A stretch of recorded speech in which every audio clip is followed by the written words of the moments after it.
What's going on, guys? We're back with episode 14 of the Immortal podcast, diving deep diving, giving you an in-depth look as to our impressions, what we think, and what's good, what's bad about Diablo Immortal right now in its current state. I'm here today with Echo Hack and, of course, Nemo.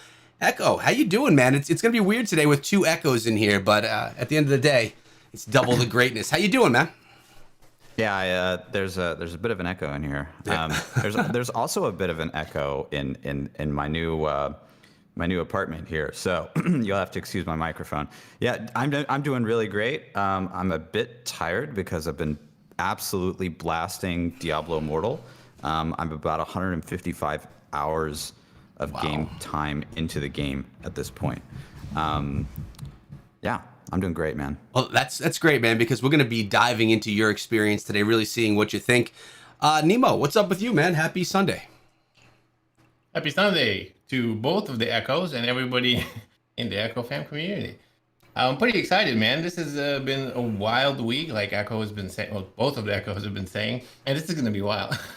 Yeah. I don't know who I'm going to refer to, but both of the Echoes have been saying we've been working really hard, grinding, doing a bunch of stuff, right? This is a really exciting day today. We got a lot to talk about in the show. I'm really, really pumped. Let's get started. Yeah, let's definitely get started. And Echo Hack, why don't you kind of let everyone know that may not be familiar with you, who you are, and where you basically stand within the Diablo community itself. And then remember, guys, we're going to start taking your questions from the chat. Anything that you have, any questions, impressions of your own, we could touch on those. So make sure you keep the chat flowing. So Echo Hack, who are you? Well, I'm a Diablo Twitch streamer, and I've been playing Diablo since release and blasting it hard.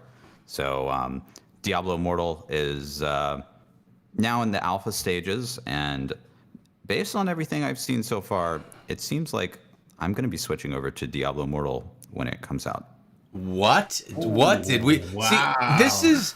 This is what we're trying to tell you guys. Like, we have veteran Diablo players, and you're not the only one, Echo. We have veterans saying that they're going to be playing a mobile game instead of the PC versions, and that just says itself right there, what they think or how good this game actually is. Now, we are in alpha, right? We're running into little bugs here and there, nothing crazy. I mean, again, this is alpha, but at the end of the day, Echo Hack himself, a veteran, a D2 and D3?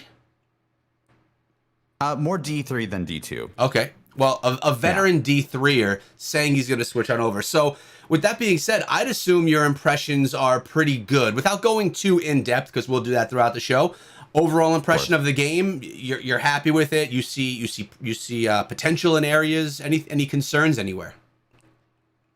Yeah, I think just painting with a broad brush here, right? I think the game is currently just really fluid. The combat, the core combat, and the core gameplay is extraordinarily solid. Any other gaming company would have already released this game a year ago. It's very, very, very good. But as you may know, Blizzard has really high standards, and so they want to get this thing 100% correct before it gets out the door. So there are certain systems that are brand new, and they're very much in an alpha state, and that's what this alpha and everything else that we're working on right now is going towards. Yeah, I mean, at the end of the day, we're being brought into alpha, not because Blizzard's just being generous, saying, here, play the game because you've been waiting for so long. We're here to test it. We're here to break it. We're here to make sure that when it goes out to everyone, it's as perfect as it can be. I mean, that's the reason for alpha and for this closed alpha. But with that being said, we've been seeing a lot of people from the community actually gaining access. Blizzard had their giveaway that was really opening the doors to a lot of people. So it's really cool for me to see, at least in my community of gamers, a bunch of people that are regulars in the community are actually able to get in and play with us, be in some footage, and talk about the game more in depth. So they're comfortable opening the door, revealing a little bit more. But what I'm seeing, I'm not seeing anyone saying, oh my God, this is bad. I'm seeing people say, wow, you guys have been telling us for a long time this game is good. Now I could really see it. And this is such a positive thing, in my opinion, for Blizzard, because not only are content creators saying that it's good, but now the community, because everyone's going to say, oh, you're getting paid by Blizzard to say that. And first of all, none of us are getting paid by, and if you are Echo Hack, I want to know who your contact is, by the way. But but we're not getting paid by Blizzard. We legitimately are giving you our open thoughts on it. And how about you, Nemo? You've been quiet over there. How have you been feeling so far about the closed alpha as a general broad paintbrush, as Echo said? I love it. I actually love the fact that they're letting in a lot more people. I think it's really important for us, especially for the focus of this closed alpha is, of course, the cycle of strife and PvP. And we need people to PvP with. So it's really important. I'm really pumped about it. It's nice to see a whole bunch of more people around. I mean, this is just great. Honestly, we're able to see a lot more of the game, and not just the PvP. There's also the Heliquary, the PvE aspect. There were more gems. There's a bunch of other balance changes to the game, and etc.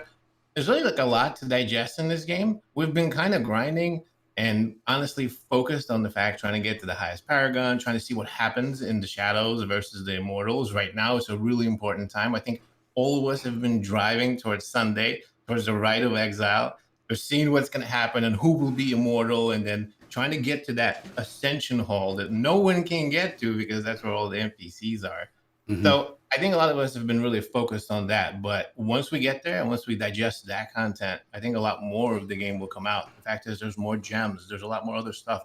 I'm really pumped. This is like awesome. I'm just really excited. Yeah, I mean, I said it last week, and I'll say it again. When we were brought in by Blizzard and said, here, this is what we're actually bringing you guys this time, I was blown away. It was too much to process. I don't know how you feel about it, Echo Hack, but when they told us about the PvP element, the shadows, the immortals, it was a lot. And I was like, okay, I need to actually see what this looks like before I can truly understand how it all works.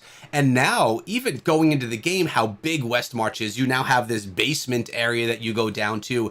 It's massive. There's so much to do. And in the past, I've said, I'm going to be able to play as multiple different characters. I'll do my bounties every day, but with how big the game is right now, participating in all the end game activities as well, it's going to be very hard for someone who even is a pretty serious gamer to be able to play more than one character to its fullest, because you're going to want to be grinding. You're going to want to be participating in the shadow events, in anything that has to do if you make yourself to an immortal, plus your daily grind as well. The game is massive already, and mind you, we're not even in beta yet. It's massive already, and I just don't think we're going to be able to play multiple characters unless if you're, maybe you will, Echo Hack, with 150 hours in. For me, I'm going to have to main one when it's actually game time when it comes out. What about you, Nemo? You think you'll be able to get more than one character in on your, your daily grind, when the game's out, Well, I mean? To be honest with you, it's kind of cool. So it really depends how you want to play the game, right? For me, I'm definitely going to want to make sure that I max out all of the rewards for at least my main class. And at first, it was kind of like just the bounties, right? Before, and then we thought, okay, well, you use the efficient routes. You try to get some mobs. You go here and there. You do things to obviously maximize your efficiency when it comes to getting XP, and you do some countess runs and etc. Because that's kind of still broken as far as the XP goes. But now there's a whole shadow aspect of it. So not only are you doing the bounties, you're also doing the 5 contracts a day or a week for the shadows, which not just give you shadow stuff, they also give you honor, they give you legendaries. I got a whole bunch of legendaries from doing my contracts. And then on top of that, you have to go into the shadow activities and be all shadowy, right? To do your Path of Blood, to do your Raid the Vault and all of that stuff. So there's more activity to do your right. I don't know. If you honestly think about it, it probably adds on to your day. So will I be able to main more than one? I'd probably do one more, not just the wizard, because I feel like the wizard is one thing that's great about Immortal is each class is very much unique, very different. So like for me playing with the wizard, I'm going to want another class, probably some sort of a melee class or something like that to go up against Mr. Echo Hack and his Crusader when it comes to PvP. But we'll see. We'll see what happens. Yeah, I hear that. I mean, the wizard, like you guys have been saying, glass cannon, strong from far, but once you get someone up on top of you, it can be difficult, or maybe even impossible, Nemo. True. All right. So we have the Void Playground coming in with a question over here on Twitch. When you level each class, does it doing the campaign, does it feel redundant, the campaign? And I mean, for me, let me speak for myself. I've played through the campaign basically in if I count to level 45 from, say, the technical alpha, I've played through it I think 8 times through the campaign. And yeah, it's basically the same campaign over and over again. It is. So can it feel a little redundant? I mean, I guess it could. Yes. But something that Blizzard did this time around, which we all noticed going into the closed alpha versus the technical alpha, is you get to West March a lot quicker. And once you get to West March, a lot of things unlock, like the Elder Rifts, the Challenge Rifts, and just other elements of the game. So, even, the Shadow Houses and stuff like that. So I'm wondering if there's a way for you to not even really go through the whole campaign and be able to get yourself to a point where you could participate in Shadow events at level 43. I'm not sure. I mean, leveling definitely does go quickly when you're doing campaign. You get a lot of rewards for it. For me, is it redundant? I guess so, but at least it's something that I enjoy playing. It's not like, oh man, this campaign sucks, I got to go through it again. It's a fun campaign. Do you guys feel like it's a little too much of the same? I mean, I feel like if the second time or third time around that you can just blast through it and you can just skip all the dialogue, it's very easily there's always a arrow in the top right hand corner of any sort of dialogue that you can just skip all of the dialogue instantly, and you can just say no, I don't care, I just want to kill monsters, shut up and move on. And like you can just blast through all that dialogue. There's no there's very few like forced cutscene moments in the campaign. Right. So and that feels very intentional, right? So if for whatever reason you want to make a 5th character, and even I'm not at that point, right? Like you want to make a 5th character and you want to blast through the campaign again, like just hit the arrow and like skip all the conversations and you're good to go. Yeah, at that point in time, you've already heard it all. You know the story. How about you, Nemo? Yeah, I mean, the campaign can be repetitive. And again, I love that whole idea of being able to skip it. Even though the first time I definitely read through it. I know Nine Ball might be listening right now, and we do not want to upset Mr. Lord. So we definitely read through the first time, 100%. I didn't. So, Oh. Yeah. We have a little review coming through on Twitch from Jolster, but he also brings up a point after his review. One of his opinions is that legendary gems sync across all characters so you can work on upgrading them with all of your tunes. How do you guys feel about that? If you were to unlock on one class, if you could then transfer them over to another. What are your thoughts? I can't say I agree, to be honest with you, but what do you guys think? I strongly usually disagree with the whole idea of being able to transfer things from one tune to another, because most of the time it encourages people to create multiple accounts and start doing type of farm. If you could somehow make that stop, maybe, but I really don't see a way. That would be my opinion. What do you think, Echo Hack? Yeah, I mean, the game is already and very intentionally designed so that you can't share things between characters, and we're already like my group is already seeing the very few things that you can share between your characters are exploitable, right? So like the less that you can share between your characters, the better, in my opinion. And especially legendary gems should, in my opinion, never be shared. It should never be a shared resource between characters. Yeah, and I agree. Especially because, like you said, of people exploiting things. I mean, I think Blizzard's doing as good a job as they can to make sure that you can't artificially get power in some way that the game hasn't intended. And when you're able to start doing stuff like that, it could change things. You could have all of your minis collecting things that you maybe couldn't collect in your main for some reason. I'm not sure, but I think that what you earn on a class should be kept with that class. Obviously, that's just my opinion, but. So in the footage I'm actually looking at right now, Nemo and I are raiding the Vault, which is a shadow activity inside of Diablo Immortal, where we're basically going and stealing the resources and stealing stuff from the Immortals. At this point in time, the Immortals inside of Diablo Immortal are NPCs. They're not real people. Very soon, though, they will be real people. And when you raid the Vault, an alarm could be sounded, and those real players can come on in and battle you, and most likely spank you if they're good enough to be Immortals. What do you guys think of this feature so far? Raiding the Vault, I've done it 5 or 6 times already, and I personally enjoy it. What do you guys think? Is this a good PvE slash PvP game mode? I wouldn't really call it PvP since it's just a moment of it where there could be some PvP. What do you guys think? How about you, Nemo? Well, I always kind of wanted a PvPe activity back from my Destiny 2 days. I love PvPe because it's super fun. But this is an interesting variation of it. Now, in PvP, you always want to have a moment of PvP. So I kind of understand where they created this. Like right now, it's a bit boring because the NPCs are really easy, right? So they come in. Most of the time, I actually just let the wardens ring the stuff, bring them in, kill them. Just easier to go through and raid the vault for the rest of it. Now, when real people go in here, it's gonna totally change the game. That's when you definitely want to make sure you do not let somebody ring the bell. Like if you're doing the raiding and then Echo Hack walks in there, it's gonna be a rough one. Well, no. At that point, the raid is going to be over. At that point, that's gonna, dude. Echo with that echoing in your room, you legit sounded like a demon with that laugh, man. Just echoing in the background, it sounded so evil. It was perfect timing, and not even using effects. I love it, man. What do you think about it, Echo Hack? So I definitely think this is their first attempt at building this feature, right? And it needs a bit more work, I think. So first of all, the wardens themselves as the alarm doesn't feel super great. It's really easy to cheese them.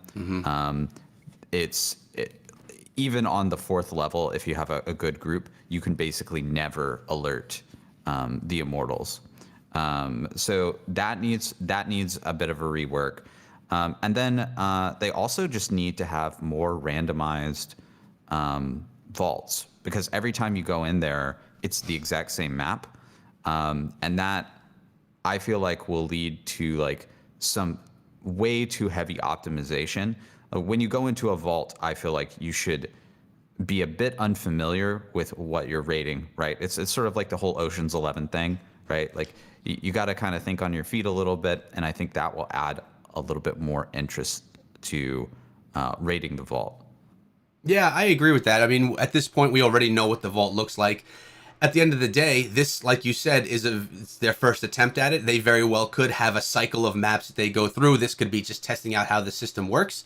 I also agree with the warden. You know, Nemo and I were actually alarming the warden on purpose because for footage we wanted to see the immortals come in. Even at that point, it wasn't too difficult because the immortals were not actually real people.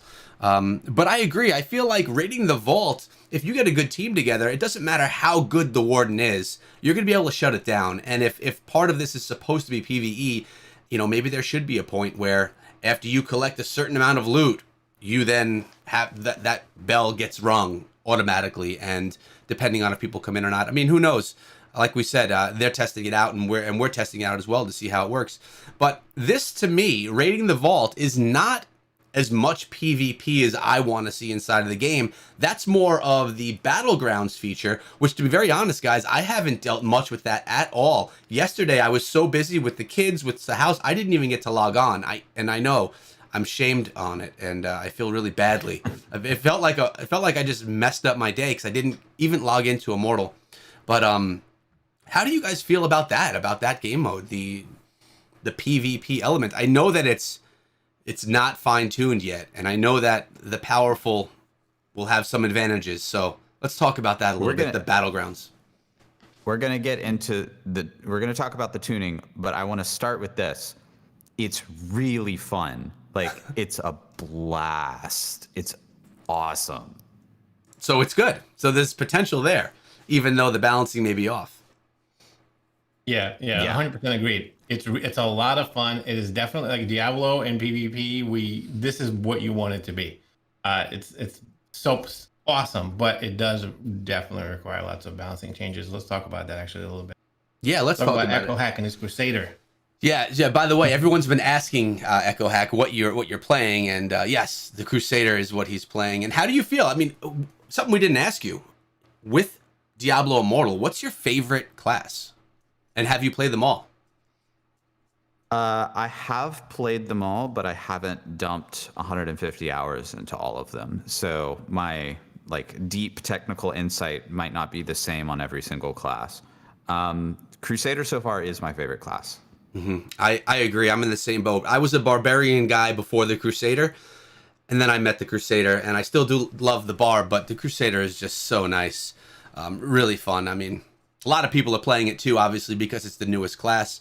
But and Nemo, you're still a wizard guy? 100% wizard all the way to the end, even though it is very, very, very disappointing to walk into the playground, to the battlegrounds, and like, but okay, just really quick. I don't like, but like, the first time I played the battlegrounds, I was like, I'm really excited. This is awesome. I'm playing the battlegrounds. I got a couple of legendaries. I'm going in. I walk in, and the first person I see is Echo Hack with his Crusader, and I'm like, oh, I got it. I couldn't even say I got it before he just ran over me and I died. And I was like, oh, okay, this is how it's gonna work. Okay, Yeah. and That's really what it was. It was rough. So that's what we need to talk about. Obviously, with 150 hours of grind and build put into that Crusader, Nemo, I don't know how much time you put in. I know you didn't put in, or maybe you did, 150 hours. But how is balancing going to work with this? Because with Battlegrounds, which I love the idea of it, because I wanted a PvP element of the game that you could just go somewhere and go fight people. You don't have to worry about an event going on. You could just go into a lobby and battle. That seems like what Battlegrounds is going to be about.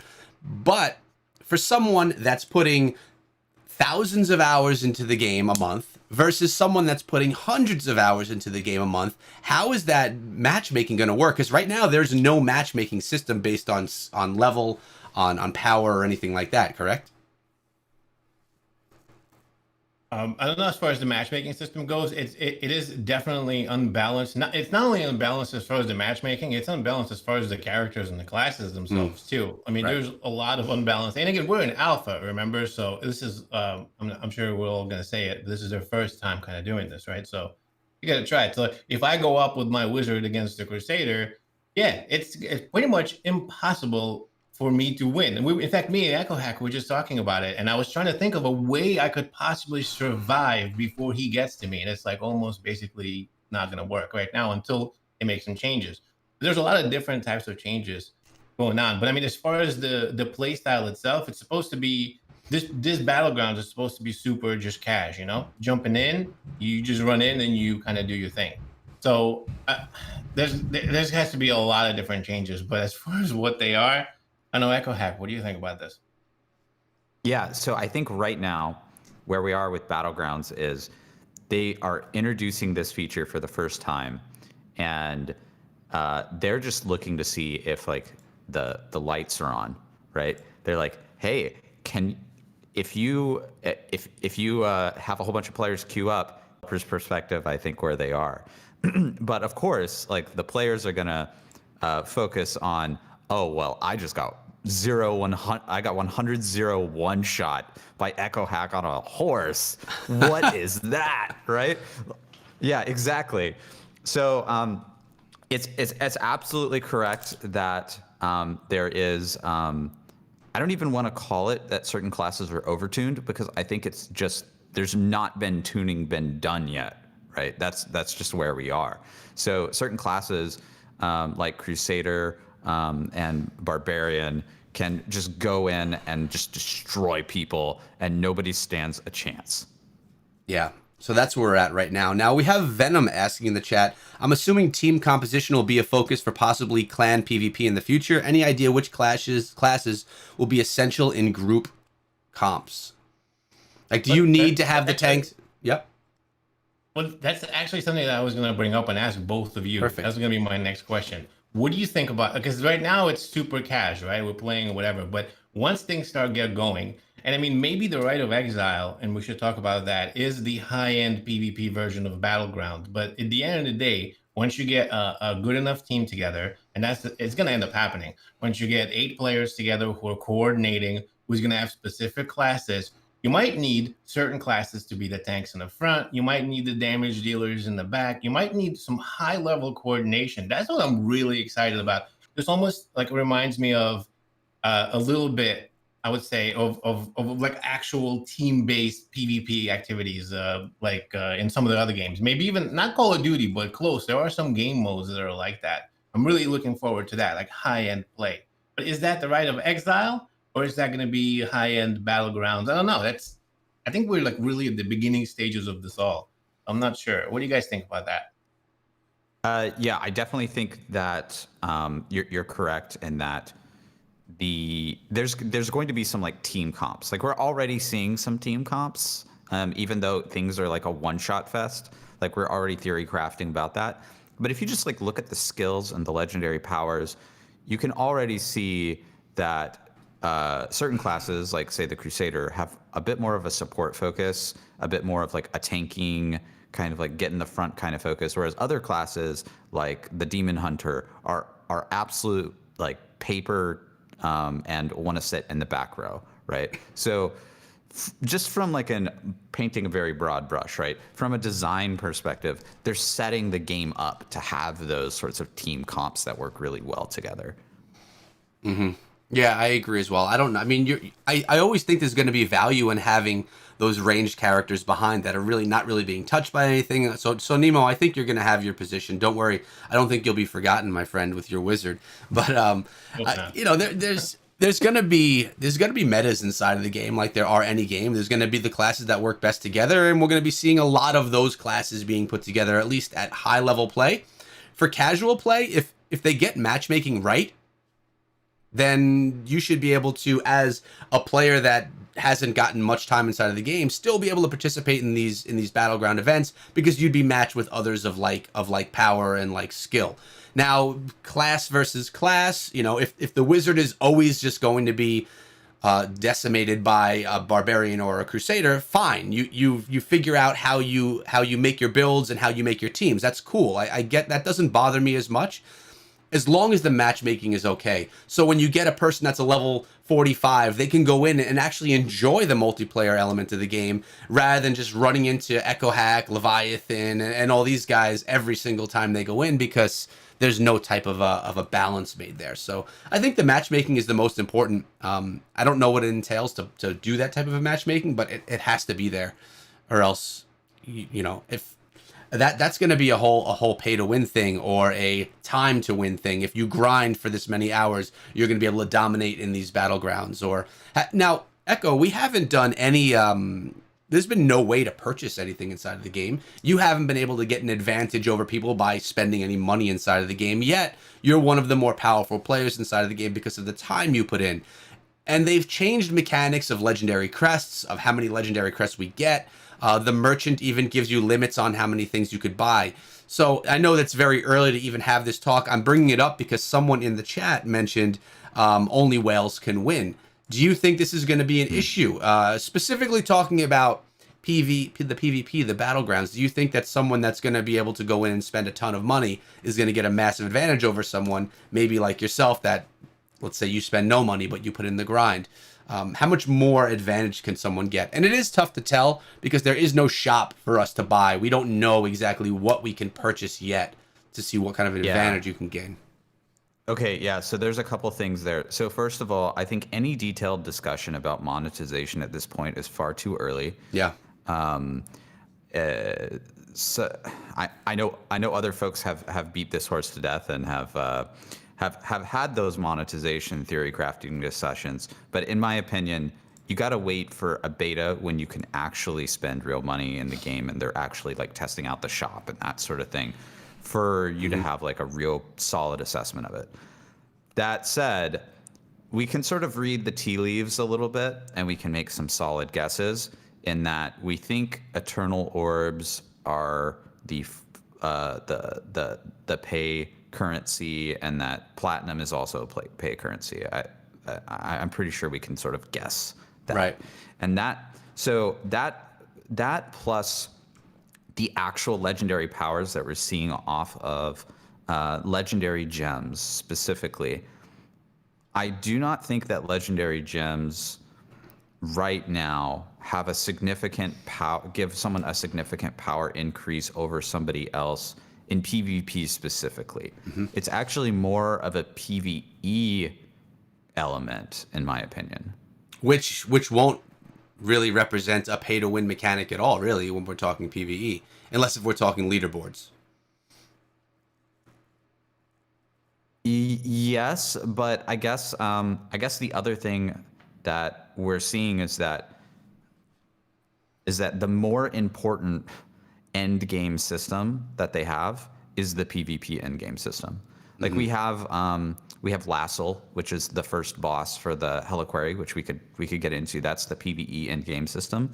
But it seems to me that PvE end game system is de-emphasized compared to how expansive the shadows and the immortals and the rite of exile and the vault and the path of blood and all of these things that you can do. There's also we also haven't talked about Kion's Ordeal, which is a 48-man raid that the immortals can do, and tons of other things, right? Like Yeah. the PvP system is massively expansive compared to the PvE system, and so I think those things end up balancing themselves out because players are going against other players instead of some kind of like developer built system.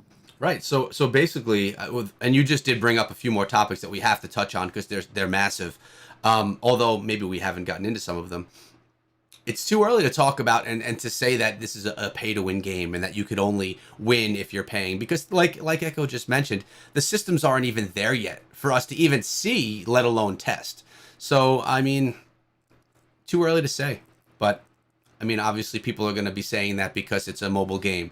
And but like Echo said earlier on, he's a PC Diablo 3 guy, and he's going to be moving over to Diablo Immortal, that's just a huge thing, that a mobile game can take you away from where you started on a PC game. So, Nemo, do we have any other questions in the chat that we've missed?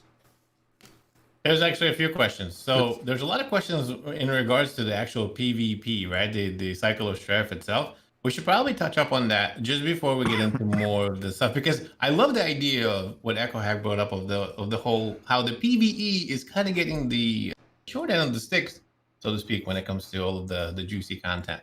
But now, okay, so some of the questions. What do the immortals get, right? We haven't actually turned to be immortals yet. This is going to be happening hopefully today in this Rite of Exile. So we'll talk about what is going on, right? You can join up as a shadow, you do a bunch of activities in the dark house, you level up your dark house. This is where a little bit of a confusion in the community is, as far as normally what would happen is you have the top 10 dark houses send the top 8 shadows to do the Rite of Exile, right? So what is the Rite of Exile? Now, We lost Nemo. Well, Nemo is going to be coming back and explaining the Rite of Exile, I guess. Yes, he will. Okay, so what we're watching here, since our cameras are all junked up right now, I wonder, did he have a battery mistake or something? That's a first. Whatever it is.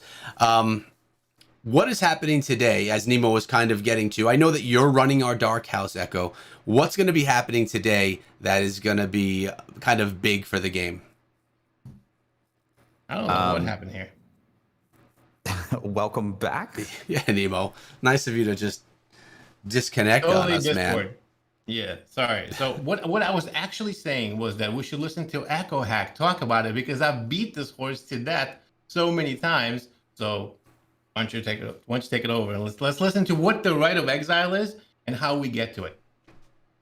Absolutely. So the Rite of Exile is a PvPvE event. I think we still haven't experienced it yet, so we don't know everything, right? But essentially what happens is there are 10 simultaneous events that are happening that are player versus player 8v8 matches. So the Immortals, let's say you're on the Immortals team, you want to have 80 people lined up for when the Rite of Exile happens. And the Rite of Exile happens, I believe, once a week, once you meet all the prerequisites. So the Shadows have all these prerequisites that they have to meet. They have to go through all these different stages. They're called planning, gathering, and then once you enter Showdown, you can do the Rite of Exile. And then there's another stage after Showdown called Reckoning, where the Shadows can continually get bigger and bigger buffs to fight the Immortals. So once a week, you get the ability to overthrow the Immortals. And the top 10 dark houses, and what we mean by top 10 dark houses is there's literally a leaderboard in the game of your total rank of your dark house, right? And so the top 10 dark houses by total rank get to go and participate in the Rite of Exile, and each leader and the officers of each dark house get to elect 8 members of their dark house to go participate in the Rite of Exile. And so you have these 10 simultaneous 8v8 PvP events. If the Shadows win 5 or more of those events, the number 1 dark house will become the new Immortals, and the Immortals will be overthrown. If the Immortals win 6 or more of the events, then the Immortals stay in power. Right. And that's what is about to happen right now with our Dark House, or potentially taking down, which is going to happen because they're all NPCs right now. So it's going to be an easy first phase. So that's yet to... At 8 p.m. 8 p.m. That's at 8 p.m. tonight. It's every Sunday. Maybe. So there's a chance here. So am I? No, I'm not there. But there's a chance that we actually don't have enough players and enough dark houses in order to complete the Rite of Exile this week. We don't know precisely how it works. There are 10 dark houses signed up, but some of those dark houses only have 1 player. So I believe there are 8, 7, and 3, and then the rest have 1. So of the 10 events, one of those dark houses that has 1 person in it, that 1 person is going to have to go 1v8 versus the NPC Immortals and win. And if they do, then the Immortals, then the top dark house will become the Immortals. If not, then we'll have to do it again next week, I think. Yeah, I'm actually... yeah. Nemo. Okay, so this is the part where I was a little bit confused, because I know we're in alpha, right? So the Immortals are NPCs right now. The question is, who becomes immortal? So when you're sending the top 8 from each dark house, that's 80 Shadows going in against 80 Immortals. When the Shadows win, only the top dark house becomes the immortal. So the number 1 dark house that's on the leaderboard, then everybody from that dark house becomes immortal. Is that the thing? That's my understanding, is that only the number 1 dark house becomes the Immortals.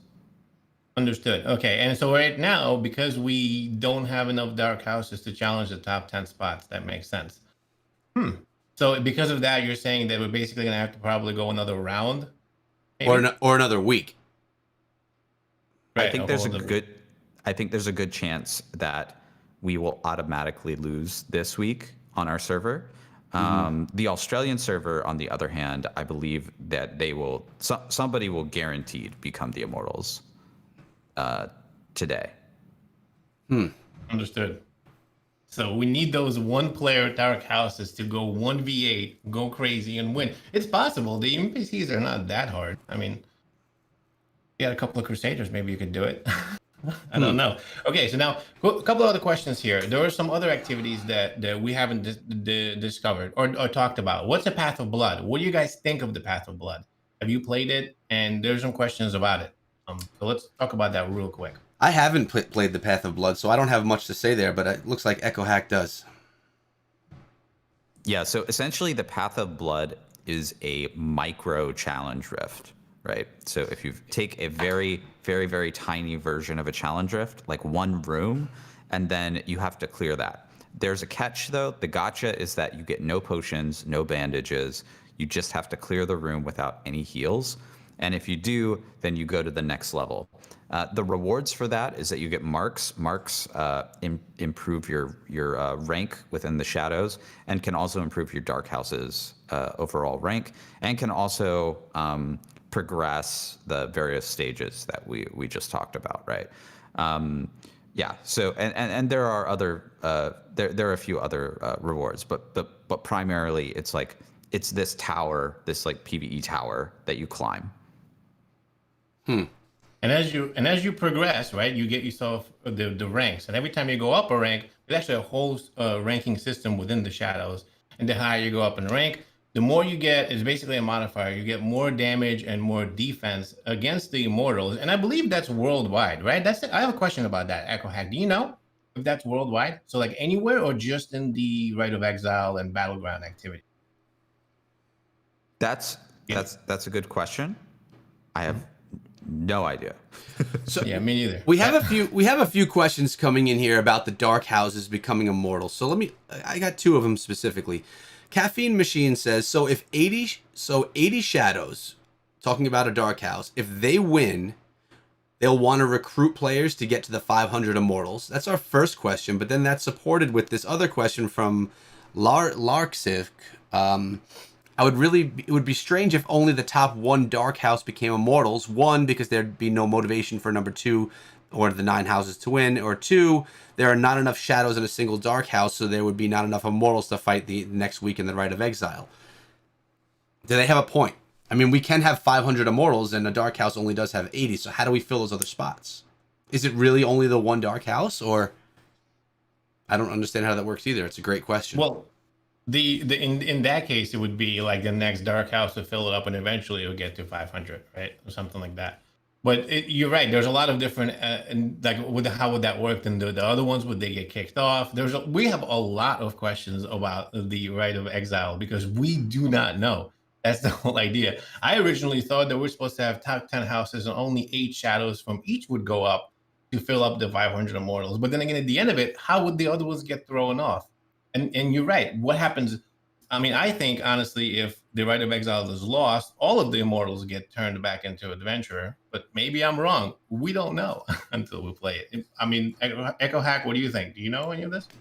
Yeah, we don't know the precise mechanics, and essentially what we're going, like, to be absolutely clear, what we're going off of is like the words that are written in the menus in the game, right. And like some of those are poorly translated from Chinese, and occasionally, especially like error messages that you'll run into and that sort of thing, and so or their developers speak, right? Like it's very clear that one of the developers like wrote the text, and it doesn't explain a lot, right? So the precise language and detail of these messages is kind of what we're basing our assumptions off of, and we don't actually know what's going to happen until we do the Rite of Exile tonight. Yeah, we didn't get a document or a manual with the game. We were basically given the game, and we're testing and learning along the way. Echo Hack, one of the guys that's dove a little bit deeper, at least than me. So it's great having him here for the understanding. But yeah, I'm curious how that's going to work too. And maybe we may know after today if we do have enough to participate. Now, someone did say that Australia already did get themselves as the Immortals. I'm trying to find that right now, that message. Oh, wow. That's cool. They got into the ascension hole? They said I mean, I don't know if this person has it or whatnot. I'm not familiar with who they are. It's the Aristolian. In Australia, the 8th place Dark House became the Immortals already. So I don't know if that means the 1st through 8th place or what. But just a comment. 8th place, that makes no sense whatsoever. Yeah, I don't know. Is anybody streaming over there? We should go find out. We should. Do we have any content creators from Australia in our content creator group? I don't think so. Yeah, this is hearsay, but I'm just going to read this because it's interesting. Okay. The Australian server had the 10th rank Dark House become the Immortals with only 17 members. They were the last to clear the event. Obviously, this was disappointing. No clear indication explaining why they were selected over the others. So, yeah, again, we just don't understand the mechanics of what's going to happen here tonight. Someone says hacking. I think it's a little too early for hacking. I don't think anyone's able to hack anything yet. Echo Hack, how did you get? Oh no, they said how did Echo Hack get his name, and then they said hacking. Got you. Okay. There's a question that I wanted to ask Echo Hack. Actually, this one is important, and he's the one that hit it. Is there a weekly cap when it comes to XP? There's no better person than Echo Hack, I think, to answer that one. that are you sure you want to talk about this? Yes, we do. All right, here we go. So the way I want to broach this subject is how we experienced how our group experienced it. So let me give you some background. I'm grinding with Rax, with Facefoot, and with Rob, who are also classic Diablo 3 blasters, and we've all put in at this point 150 plus hours into the game. So it's just been nonstop blasting XP, mats, everything else in the game, just trying to become absolutely most powerful characters in the entire world, right? Mm-hmm. So the way we experienced this is we were grinding XP as fast as humanly possible, using the best known techniques of the game, speed running everything, just demolishing and the content. We're doing like 14-hour days of grinding things, plus 14 plus hours, right? Like Rax and a couple hours are doing 18. And by the way, like I can send you a screenshot of my like battery usage from my iPhone. I'm not joking, right? Like I can send you that screenshot. How this happened is essentially there is what I'll call a soft XP cap in the game, but it's not really an XP cap. The way that it is presented is that the entire time, you didn't actually know it, but the entire time you're getting bonus experience points from when you kill monsters. You just don't have any indication in the UI that you're actually getting bonus experience points. So the way that we didn't know about the fact that there is an XP cap or that you're getting bonus experience points until you hit the end. And then once you hit the end, it shows you that your experience point pool has been depleted, essentially, right? The problem with it right now is that it's presented to you as like an error, right? It's like, it's like red text on the bottom of your screen. It's like your experience pool has been exhausted, or whatever the actual text is. I don't have it in front of me. But it's like in red, and it's like, oh, you did something bad, and it shouldn't be like that, right? It should be like in flashing gold color, like, oh my God, you blasted like so many hours, you're freaking you're a monster, right? Like it should be like that. So that's thing number one, and mechanically, what actually happens is you earn about 1/5 of the XP that you were previously earning, right? So that's why I called it a soft cap. However, there are some other mechanics, some sort of like hidden mechanics with that XP cap that they also threw in there that I think really, I mean, I was like pretty mad, right? Like when this happened, right? So like your blue and yellow drops stop dropping from monsters entirely, right? So you can no longer progress your scrap. And this leads to all sorts of like weird discussions about like, well, I don't want to earn XP because if I hit the cap, now I can't progress my materials, which is clearly like wrong and busted. And to be clear, we've already talked extensively to Blizzard about this, and they've already modified the cap, and I'm going to get into that as well. The other thing that stops dropping is gold from monsters stops dropping entirely, right? It's not. Yep. It's not like XP where it's like, oh, you get 1/5. It's just entirely you're just cut off. So yeah, the XP cap that what we're saying is an XP cap. We feel was like pretty problematic. So actually, we got a special request. Our group got a special request from Blizzard to go grind as hard as we possibly could for an entire hour and record how much XP we got, in order to give them a data point to sort of rejigger the XP cap, right? And so the XP cap was, so the first week, because we were going 1 to 55, we hit it at like 54, 52 million. I can't remember exactly what the number is off the top of my head. But then the one after that is like 70 million. Right. So like once you're 55, then you can earn 70 million, and that was the cap. They bumped it up to, or they're going to bump it up to, I'm not sure if it takes effect this next week, to 120. So they're like basically almost doubling it at this point. 80%, right? 70%. Yeah. This is great though. It's great that they're testing it and they're asking you guys to really give it a test so they get it right. I mean, you're getting that frustration and they're responding to it with an answer, which is awesome. And that's what this is about. Absolutely. And my understanding is that they just took a guess, right? Is that they didn't actually have like 4 top players blasting the game from and data from which to like tune it like really well. So that's why they had us do that. That's the purpose of this alpha is to tune these kinds of things. But they've definitely like heard all of our feedback, and I think they're going to fix even more than what they fixed already. Like it's impressive to me that this alpha is going on right now and it's already fixed. It's already done. Yeah. Like, when did we do this? Was this yesterday or the day before? I don't know. All the days are blending together. Like,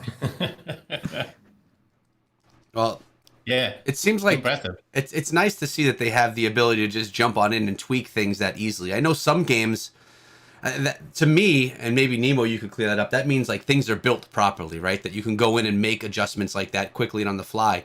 I know of some other games, which I'm not going to mention, where if there's issues, things have to be rebuilt because coding on the back end is kind of sloppy, and it takes forever to make little changes like that. But nice seeing that they can come in here within a week already make some modifications to stuff. It looks like maybe the time they're spending building this game is well spent, so that things like this can happen on the fly.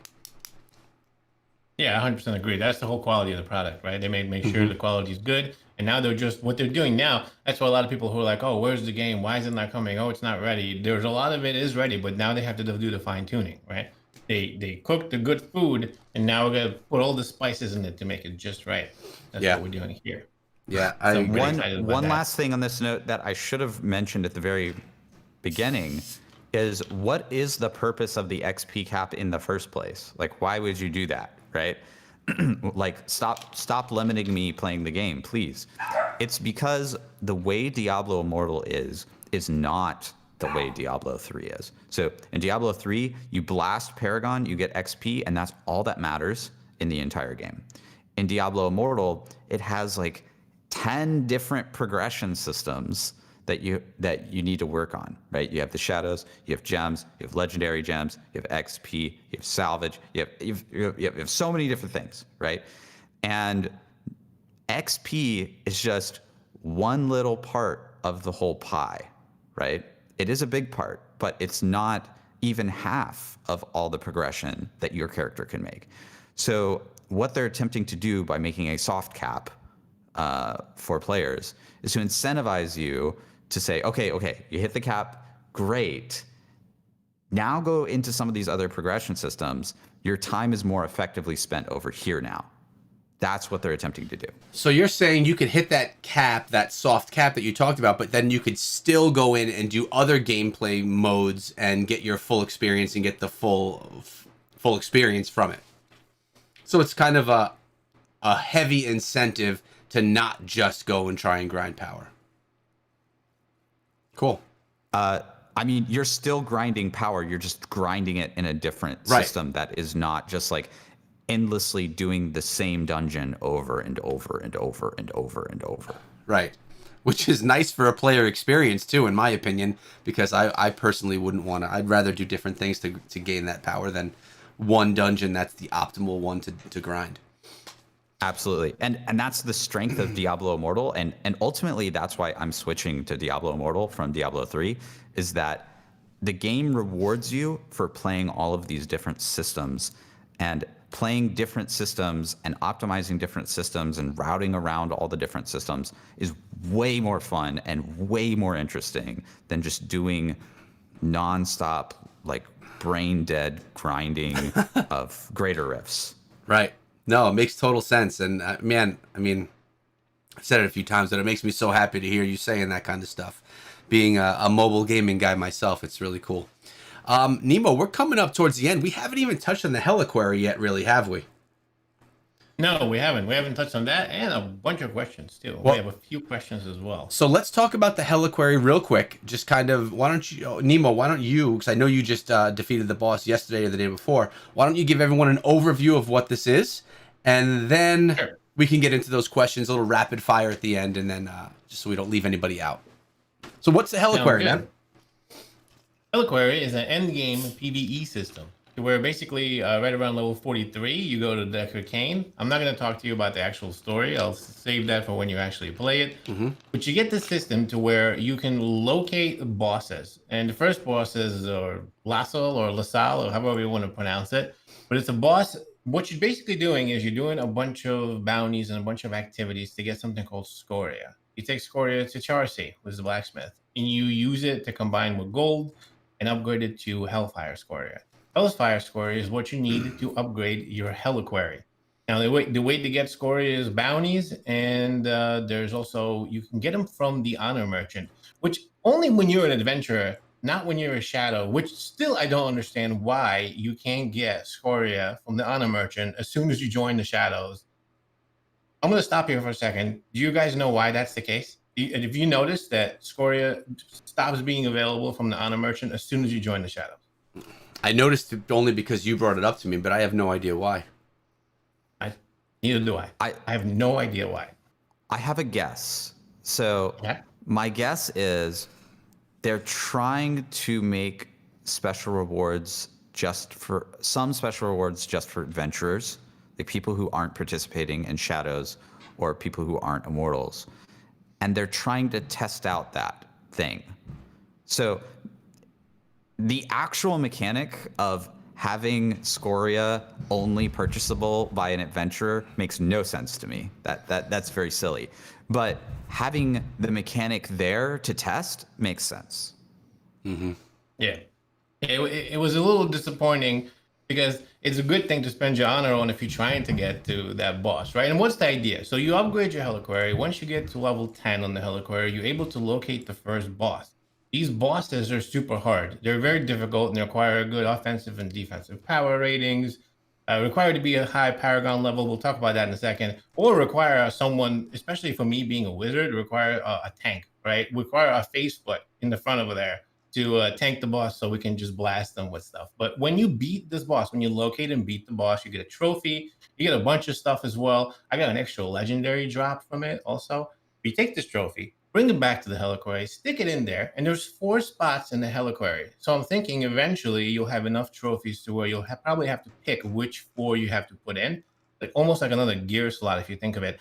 And the first trophy, this first one, gives you a really cool stat. So it gives you 100 plus on your defensive and offensive rating, and it gives you 10% attack speed in Challenge Rift. So you get, that's the stats that you get on your character if you put this trophy into the Heliquary.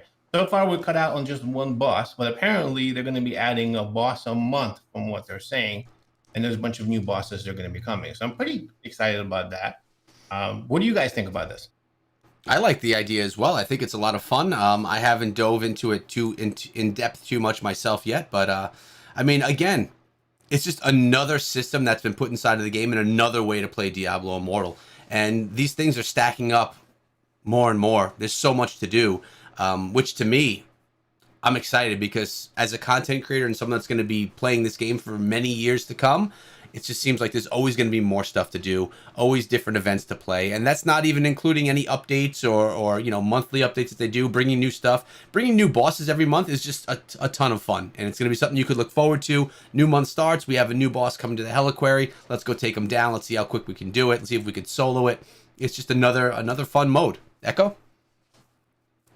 I think the thing that's most impressive about the Heliquary is the bosses themselves. These are like WoW tier level bosses, right? This wasn't just like put a big monster in a room and go and smash it. Like this boss had certain mechanics that can one shot you if you're not hiding in certain places, and got really hard. So like super hats off to Blizzard for the design on this boss. And so like I think every month you're going to be interested not only in the challenge of trying to defeat a newer, harder, more difficult boss, but also you have to learn the mechanics and beat it probably in a group. Yeah. And that just kind of feeds into Blizzard wanting us to enjoy this game with friends, right? Having the team up to take it down together. I mean, people can solo it. I think Rax just soloed him. At least that's what his video title said, that he soloed that Heliquary. But like you said, playing as a group, it's going to be giving you those benefits. Now, Nemo, we summed up the Heliquary a little bit there, but you mentioned there were a few questions that we were missing from the chat. You mind us going through those in a rapid fire so we could get to them before the end of the show? Sure. There are a couple of questions that honestly a lot have to do with the whole immortal thing. Some people have questions about what are the benefits of immortal. The official benefits of being an immortal, right? There are 4 ranks to immortal, so to speak. There's a member, elite, there's a lieutenant, and then there's the immortal leader. We know about that. And there's 4 lieutenants, so there's 4 ranks within the lieutenants. The lieutenants and the leader are the ones that get the extra buffs. Okay, so you do get a cloak. Okay, you get a cloak as a member, you get a different cloak as elite, a different cloak as a lieutenant, and a whole different one when you're a leader, on top of a bunch of other benefits that I'm sure you've heard of before. So the cloaks, and then you get buffs. Okay, so the leader gets a buff. I believe that's a group crit buff. And then each one of the lieutenants has a different buff. One of them being the healing buff. So there's one lieutenant. There's going to be one person apparently in the entire server that's going to have some sort of a healing buff. Now, I'm going to stop here for a second because most of the questions are about that. Let me ask you, what do you guys think about that? Have you heard about the whole idea of that? And what happens when the leader and 4 of his lieutenants go together? This is going to be an unstoppable army, in my opinion. What do you think? Healing buff. Maybe Mocking Laughter will finally have its place in the game and use that to tank and draw in all the enemies with that healing buff. Man, that's the immortal barbarian we spoke about right there. I don't know. I mean, potentially it could be a pretty tough crew running through, but only 5 people you say that are going to be able to have those buffs. That's what it says. Wow. I'm not sure. It sounds powerful. What do you think, Echo Hack? Yeah, I definitely think that since the 5 people that have those buffs are going to be so limited, that they are going to be necessarily strong. However, I also think that the Immortals will need to be very selective about who gets those buffs. You'll want to pick players who are playing a lot, and you may even though you're getting this massive buff, it's you're kind of chaining yourself to the game, right? You're making a commitment to playing the game a significant amount, because if you're not, all the other Immortals are kind of going to be mad at you, and I'm pretty sure that the leader of the Immortals is just going to figure someone else out as the lieutenant if they can. We don't know if you can do that, but yeah, you're chaining yourself to high play time in order to utilize that buff and take advantage of it. Yeah, so you got to make sure you have the right guy, the guy that's going to be grinding 150 hours in a week and a half, like yourself. Yeah, good point. What are the questions we have, Nemo? Some of the other questions. We don't know when the game is coming out. This is this is closed alpha, and unfortunately, we will lose all of our progress. We do not know when the Necromancer is coming out, although he will be coming out they will be coming out at some point before the release. Speaking about the release, they said end of the year. We do not know any other things. As far as the test, so a lot of people are asking, what do we think is next? And that's kind of an important question, I suppose. Let me ask you guys, what do you think is next for once this test is over? What are we doing? What's next? I think we're going to have another month or 2 off. I think they'll probably bring the next test round quicker than they took this one. We waited, what was it, almost 4 months for another test. I mean, I do believe we're going to be getting the Necromancer next. That would be a prediction. But I mean, going from technical alpha to closed alpha, I did not expect any of this Immortal Shadow stuff. I had no idea that these game systems were coming.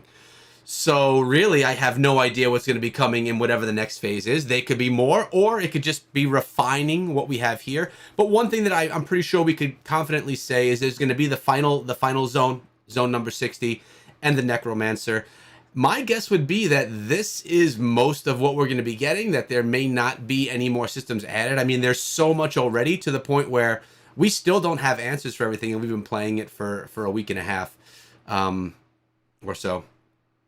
So I don't know that they're going to be adding anything more. I wouldn't mind seeing the battlegrounds be refined to a point where really everyone can enjoy a nicely matched multiplayer experience. That's it. You're just multiplayer. Not like, raiding the vault where you get a moment of multiplayer PvP. I'd like to see where we could actually get some straight up PvP. If that's what you want to do, you'll hang out at the battlegrounds all day, and that's what you'll do. So refining that would be awesome. I think that that's part of what the system is there for, right? They call it like the practice for all these events, but really it's a matchmaking system that they can build and add upon. So I would guess that they do something more there too, but I don't think we're going to be getting tons more stuff, different new systems to the game. Echo Hack, how do you feel? You know something I don't know? I wish. Yeah, so at this point, the biggest system that they don't have in the game, aside from the final zones and the final class, the Necromancer, is the monetization itself. So, like, I don't know if it's the next stage of testing or the stage after that, but I believe very strongly that they will do potentially a open beta, right, where anybody can download and play the game, where you could actually spend real money on the game as a way to test out the store and all the back end like fraud detection systems and like everything that comes with having a monetizable game. Yeah, and with that would mean that if there is an open beta, that would not be wiped. Because if at any point in time you're spending money on the game, you're not going to have, you can't have that taken away. Unless if they were to refund everyone's purchases, which would be really, that could get clunky, man, when you get that many people. Potentially, they could just say, hey, listen, like they could say up front, like, hey, listen, you're buying Eternal Orbs, and then once we go to release, we're going to give you the Eternal Orbs back, and you're going to lose your progress. They could do it that way. We don't know, but I think actually, or I hope, that you're correct, and that your progress just continues after open beta, and the release is more of a formality rather than the actual release of the game. That's what I hope. I don't think they could do that, because what happens if someone spends $100 over the open beta, and they decide they don't like Diablo Immortal and they don't want to play it? Then they have those, then I don't know. I feel like you would get a lot of people that were upset because they're not going to possibly play. Although, I don't know. I could see that getting ugly, and that could be really clunky for them to even have to keep track of who's paid what and what do we owe them when the game comes out. In other games that have had beta rounds like that, it always just transfers over. So when the game goes out, at least ones that I've experienced, games in beta, you could spend money. Basically, it's just a flick of a switch. New servers are opened, and suddenly the game is global. Not which could be beneficial, honestly, if you want to maybe gain more progress early on. You make those purchases in beta. They may make tweaks, but you've already made those purchases. They can't take away things that you've actually paid for. So. Yeah, that's a good point. I think a lot of the times that's the smoothest way to roll out a game anyway, right? Especially a mobile game in general with a bunch of servers, right? You go beta, you test stuff out, and then you just slowly increase the pool. And then once you feel like all the systems are ready, you open up the gates, letting the worldwide thing go. I mean, it would probably be a regional beta. So I'm thinking Brawl Stars specifically, which I also play. They were available in beta for 2 years in beta, where you could spend money buying things in the game. Then it finally came out of beta, and it then went global. So they opened servers everywhere, but it was only available in a few regions. Obviously, you could VPN your way in if that's what you wanted to do. Buying things was a little bit more difficult that way, but it did just move on over. And throughout that time, I mean, the game had drastic changes. I mean, it went from a vertical game to a horizontal game in that time, which was a massive change. And throughout that whole beta, everyone was saying this game's never going to come out. It's a dead game. And now, speaking about mobile, it's one of the most popular mobile games. So it proves that a long alpha beta can actually pay off in the end too, which is nice.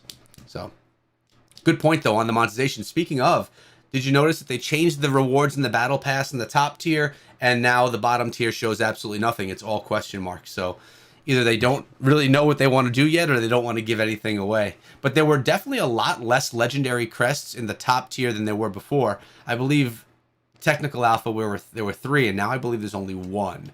Legendary items were the same though. Gems, weapons, etc. Nemo, do you have one more question to take us out of the show?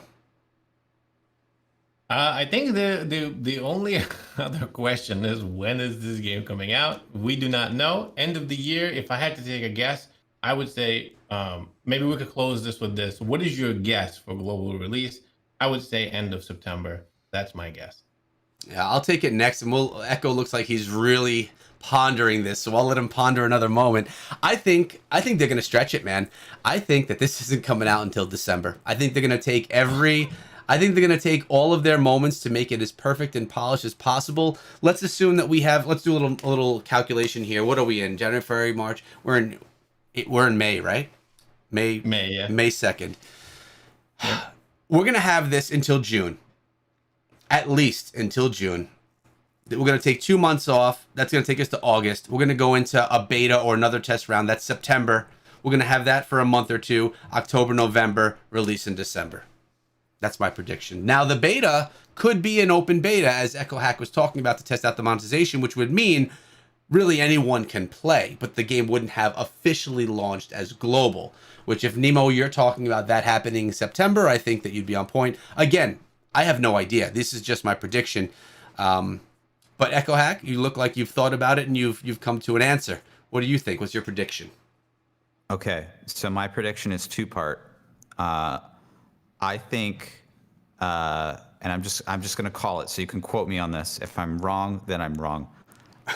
Labor Day is open beta, and Thanksgiving is release. Okay, so you're kind of in between where Nemo and I are saying, listen, I'm fine with that. I actually prefer your guys' predictions to mine, because mine is the one that's the furthest away. I guess we're going to see.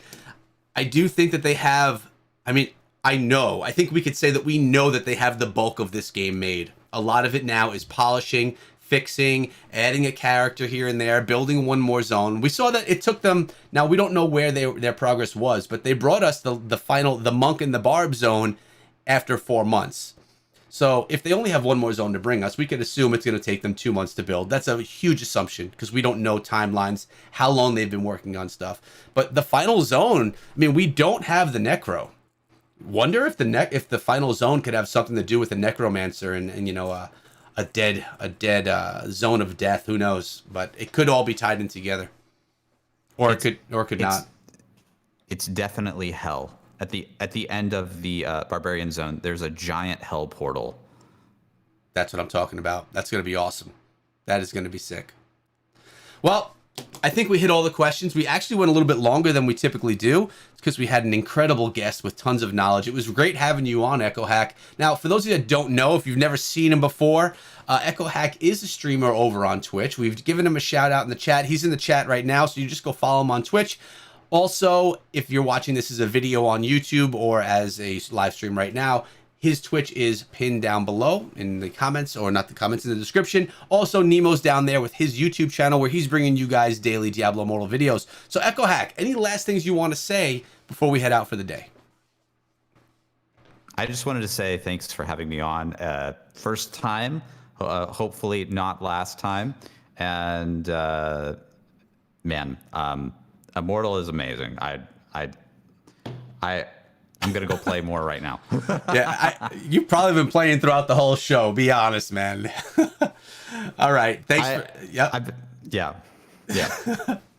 Thanks for coming on. It was a pleasure to have you. You didn't say anything to annoy neither Nemo nor I, so I can guarantee you'll be back on another one in the future as long as we can have you. So thanks again, man.